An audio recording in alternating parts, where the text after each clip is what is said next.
What folks call towns now weren't always towns to us. Back across our old Chickasaw lands in West Tennessee and the counties around here, we lived wherever we could hold ground. We raised our children, prayed, and laid our people to rest. After removal, after slavery, after the war, many of us, with native Chickasaw, built communities. We built communities from whatever land was left behind.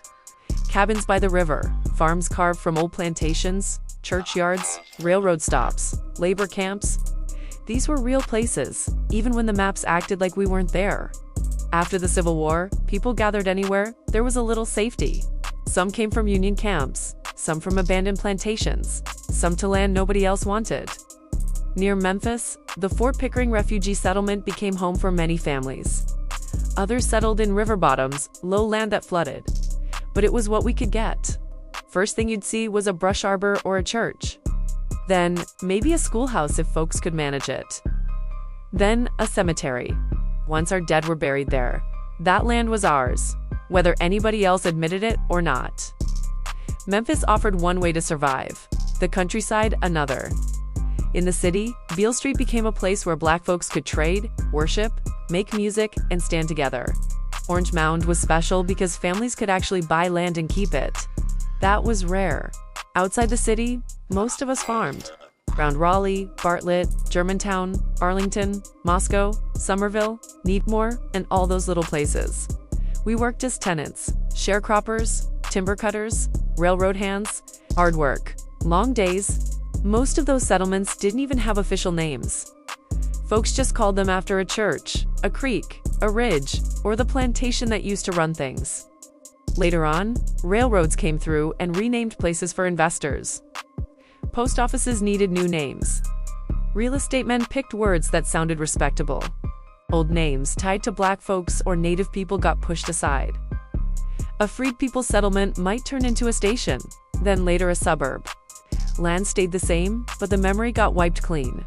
Freedom came, but it came tied up in rules.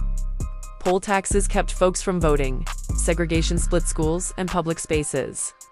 Debt and labor contracts kept families stuck on the same land for generations. And violence, sometimes sudden, sometimes always there. It reminded everybody just how fragile freedom really was. When machines took over farm work, people packed what they could carry and headed north, hoping life would be safer somewhere else. Some communities held on into the 20th century, others just faded away. What stayed the longest were the churches and the cemeteries. Headstones don't lie. They show people lived there, worked there, loved there, struggled there, claimed that ground as home. Many settlements were never incorporated at all. Just the quarters, the bottoms, or simply the settlement. Some got destroyed, some got renamed. Some got swallowed up by growing towns. In Shelby County, folks still remember the Fort Pickering community, Beale Street's heartbeat, the riverfront neighborhoods, Orange Mound, where people owned their homes. But in the rural counties, communities grew up around plantations, rail depots, sawmills. Today, historians piece those places together through old records. Freedmen's Bureau papers, census rolls starting in 1870, land maps, school locations, churches, cemeteries. Modern names replaced the old ones because of money and power, not because those communities didn't exist. Even now, their footprints are still here. In family land, in burial grounds, in stories passed down from grandparents to children. Proof that these landscapes were shaped by people whose presence, history, tried to erase.